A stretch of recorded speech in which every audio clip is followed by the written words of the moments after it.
What if I told you that Mary, the mother of Jesus, is an indispensable part of spiritual warfare? Intrigued? Keep watching.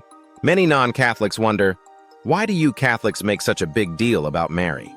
Let's explore the biblical basis for this. Let's start with Genesis 3:15.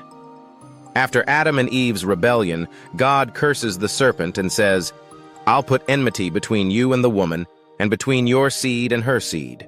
The devil, a created being, is not omnipotent or omniscient. He doesn't know everything, especially God's full plan of salvation. From the devil's perspective, Genesis 3:15 is bad news. He's told he'll be at war with a woman and her offspring, who will crush his head. Who is this woman? The devil must have wondered.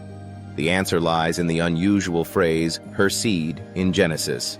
In Hebrew, seed is usually measured through the man. The exception here points to something extraordinary, the virgin birth. The seed of the woman who will crush Satan's head is Jesus Christ, born of the Virgin Mary. This is the first clue of the virgin birth. Early Christians, like Saint Irenaeus, saw Genesis 3:15 as the proto-evangelium, the first gospel, hinting at the virgin birth and Mary's role. The devil, however, didn't have this information. He had to wonder who this woman was.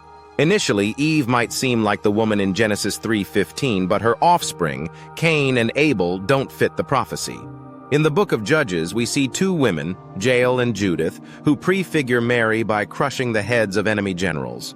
Jael drives a tent peg into Sisera's head, and Judith beheads Holofernes. Both are celebrated as blessed among women. These women are prefigurations, but the true fulfillment is Mary. In Luke 1, Elizabeth greets Mary with, "Blessed are you among women." This language echoes the Old Testament, signaling Mary's significant role. But Mary hasn't crushed any heads yet. What's going on? Luke 1 also parallels 2 Samuel 6, where David brings the Ark of the Covenant into the hill country of Judah. Mary's journey mirrors the Ark's journey, suggesting she is the Ark of the New Covenant, carrying the incarnate Lord.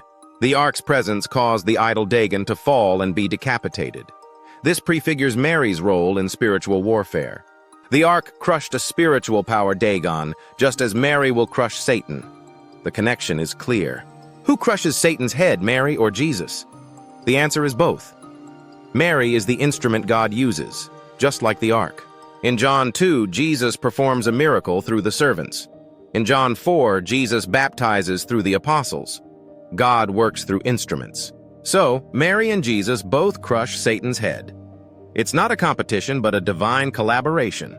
Genesis 3:15 and Revelation 12 show a spiritual war between the woman and the serpent. This woman is Mary. In Revelation 12, the woman is depicted as a heavenly queen, giving birth to Jesus and battling the dragon, Satan. The dragon, the ancient serpent, makes war on the woman and her offspring, those who keep God's commandments. This spiritual war is real. The devil hates Mary because she is a key figure in God's plan of salvation. Mary's humility and lowliness are what make her powerful against the devil. God uses the lowly to topple the mighty. If you've never taken Marian spirituality seriously, consider this. The Bible depicts Mary as crucial in the fight against evil. Revelation 12:17 says Mary's offspring are those who keep God's commandments and bear testimony to Jesus. That includes us. God bless you. Remember, in the spiritual war, we have a powerful ally in Mary.